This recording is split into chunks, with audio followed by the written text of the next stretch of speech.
जय गौ माता की साथियों, आज हम महाराष्ट्र राज्य के कोल्हापुर जिले के एक हैरले गांव के अंदर, जहां संकल्प सिद्धि गौशाला और एक पंचगव्य चिकित्सालय यहां विधिवत रूप से संचालित हो रहा है। आज हम चर्चा करेंगे कि यहाँ पर सचिन जी पाटिल से। सचिन जी, आपकी गौशाला कितने समय से है और यहाँ पर किन किन गतिविधियों को आप अंजाम दे रहे हैं? अभी हमारे यहाँ ये गौशाला मैंने 4 साल से बनाया है। यहाँ पे मैं अभी पंचगव्य इनका गौमूत्र का आर्क बनाता हूँ, उनकी घनवटी बनाता हूँ, वो दंत मंजन, नश, नेत्र औषधि, कर्ण औषधि, ऐसे बहुत सारे औषधि मैं बनाता हूँ अभी। और अभी 1 साल से इधर से चिकित्सालय भी शुरू किया है मैंने।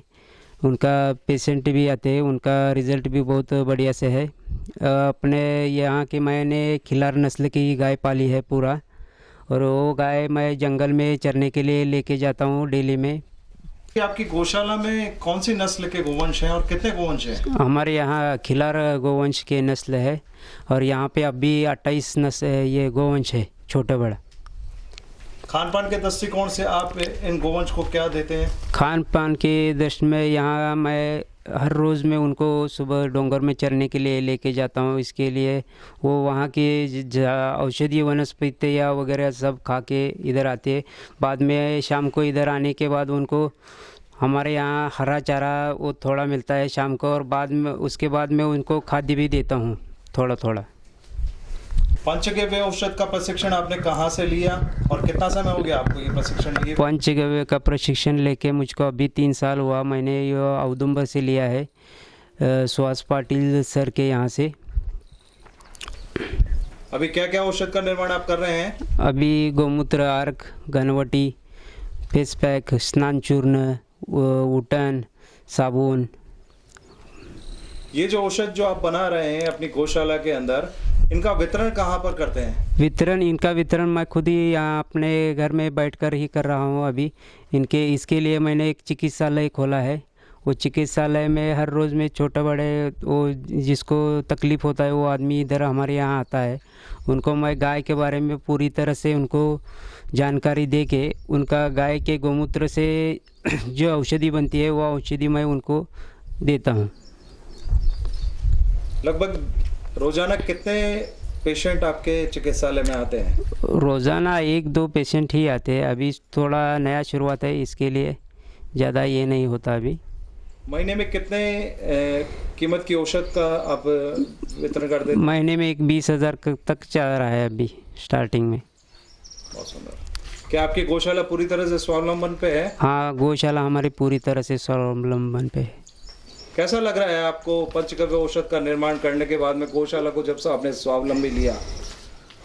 तब से ये यहाँ एक अद्भुत प्रकार की एक शक्ति मिलती है काम करने के लिए, और जो शक्ति मिलती है उनसे वो अपना परिवार बहुत खुश रहता है। और बाकी के जो पेशेंट आते हैं चिकित्सा के लिए, वो पेशेंट भी बहुत आनंदमय वातावरण होके अपना तबीयत वगैरह के ठीक करके बोलते हैं। हम सचिन भाई की गौशाला के अंदर अर्क यंत्र, यहाँ पर गौमूत्र से अर्क बनाने की पूरी व्यवस्था इन्होंने स्थापित कर रखी है। ये यंत्र है जिसके माध्यम से गौमूत्र इसके अंदर डाला और वाष्पीकृत करके ये इस टैंक के अंदर आ रहा है, और इस टैंक में ये वाष्प ठंडी होकर पुनः अर्क के रूप में यहाँ पर निकल रही है।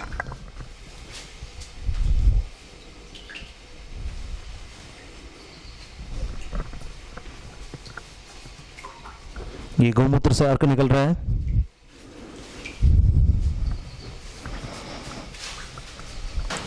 अर्क बनाने के बाद में इनको वोटलिंग के अंदर इस तरह से पैक किया गया।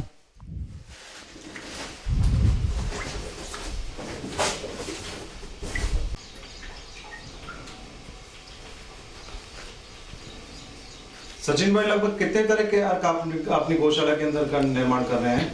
अभी मेरे पास 10 प्रकार के अर्क है अपने पास।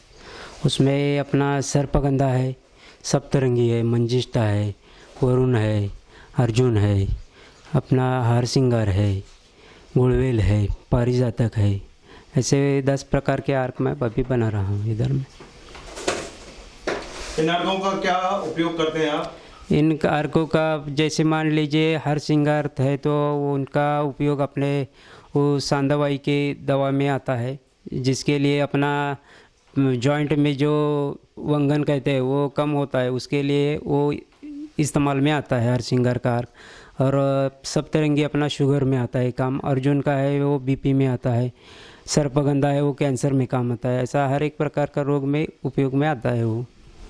आप मरीज को अर्क ही देते हैं या अर्क के अलावा और भी कुछ देते हैं? अर्क के साथ में घनवटी देता हूँ, उसके साथ से वो पेशेंट के हिसाब से उसको नशे की ज़रूरत है तो नशे देता हूँ, उसको दंत मंजन की देता हूँ, बाद में उसना भस्म की ज़रूरत रहेगी तो भस्म देता हूँ। ऐसा जैसे कि पेशेंट है उसके हिसाब से उसको दवाई देना पड़ता है, उसको दूध भी पिलाना के लिए बोलना पड़ता है, ताक भी पीने के लिए बोलना पड़ता है।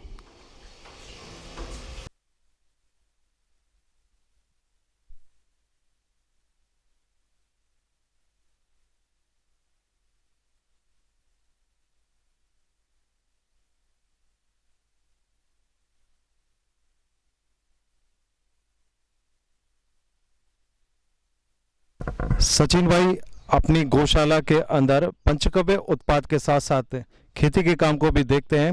इन्होंने अपने खेत के अंदर अभी वर्तमान के अंदर गन्ना लगाया हुआ है। हम इनसे बात करेंगे कि इनकी फसल किस प्रकार से ये इसका बीजारोपण करते हैं और इनके खाद के रूप में ये क्या काम में लेते हैं। सचिन भाई अपने भाई के साथ, छोटे भाई के साथ इस काम को बहुत ही अच्छे तरीके से देख रहे हैं। हम इनके भाई से बात करेंगे। इनका नाम है संदीप पाटिल। संदीप जी, आप अपने भाई की खेत के अंदर पूरी तरह से मदद कर रहे हैं। आपको कैसा लग रहा है ये जैविक खेती करते हुए और कितने साल से आप ये कर रहे हैं? जैविक खेती करते समय मुझे बहुत अच्छा लग रहा है और हम करीबन 7 साल से जैविक खेती शुरू किया है करने के लिए। और अभी हमारे पास गन्ने का फसल है। अभी बारिश शुरू होने के बाद हम थोड़ा अलग अलग प्रकार के सब्जियां भी लगाने वाले हैं, प्लानिंग किया है सब उनका। कितने साल से आप ये खेती कर रहे हैं जैविक? जैविक हम 7 साल से कर रहे हैं। क्या क्या काम में लेते हैं आप इसमें? हम इसमें जैविक खेती के लिए 10 परने आर्क लेते हैं, जीवामृत लेते हैं, घन जीवामृत लेते हैं, कूड़ा लेता है, भस्म लेते हैं, गौमूत्र लेते हैं उसमें।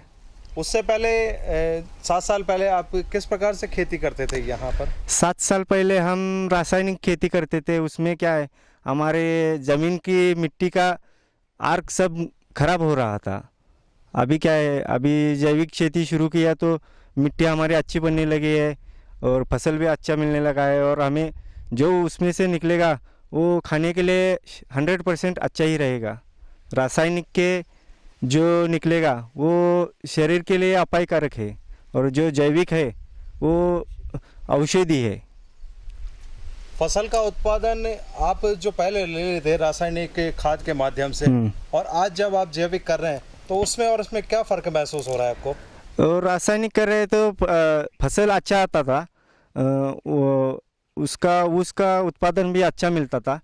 लेकिन शुरू में जैविक शुरू किया तो 1-2 साल मुझे कम मिला, एवरेज कम मिला उसका। लेकिन उसके बाद में थोड़ा थोड़ा बढ़ने लगा है। अब इस साल मेरे हिसाब से रासायनिक के बराबर मेरा एवरेज मिलेगा, ऐसा मेरा गारंटी है।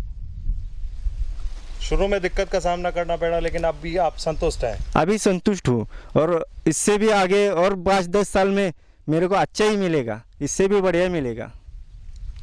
सचिन भाई, जब आप जैविक उत्पादन किए हुए इस अनाज को, इस फसल को आप मार्केट में बेचते हैं तो बनस्पत आपको रासायनिक के बजाय अच्छा कीमत मिलता है या कम कीमत मिलता है? नहीं, अच्छा कीमत मिलता है। पूरा पिछले साल हमने जो गन्ना लगाया था उस गन्ने का मैंने गुल निकालता, वो गुल मैंने मार्केट को लेके जाने के बजाय हमारे घर में आके, अपना एक कस्टमर था उन्होंने मेरा घर में आके वो पूरा मेरा जितना गुल 1-2 टन था वो सब गुल उन्होंने घर में आके लेके गए सब। वो भी 70 रुपये केजी से लेके गए होलसेल में। अच्छा, और बाजार में जो है सामान्य जो रासायनिक बाजार में सामान्य मिलता है अभी 30-35 रुपये किलो से ऐसा 60 रुपये किलो तक ही मिलता है बाजार में सर। और आपको जस्ट डबल कीमत हाँ मिली। जस्ट डबल कीमत में मिली। ये गन्ने की बात हो गई, अन्य फसलों को लेकर आपका क्या कहना है? अन्य फसलों को लेकर जैसे कि मान चलिए अभी सब्जियां लगाने वाला हूँ मैं पूरा, वो दूसरा सब्जी आता है जो जहर के रूप से आदमी लोग खा रहे हैं सब लोग।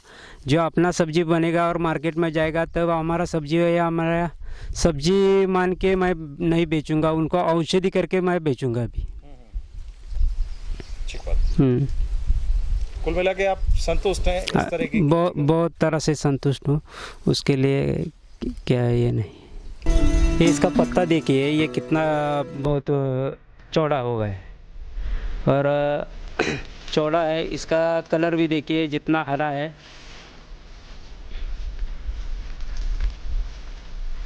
ये अपना पूरा तरह से ऑर्गेनिक है। और अपने साइड में है एक और एक गन्ना, वो भी आपको दिखाता हूँ मैं। ये अपना अक्टूबर का लगाए हुए है गन्ना।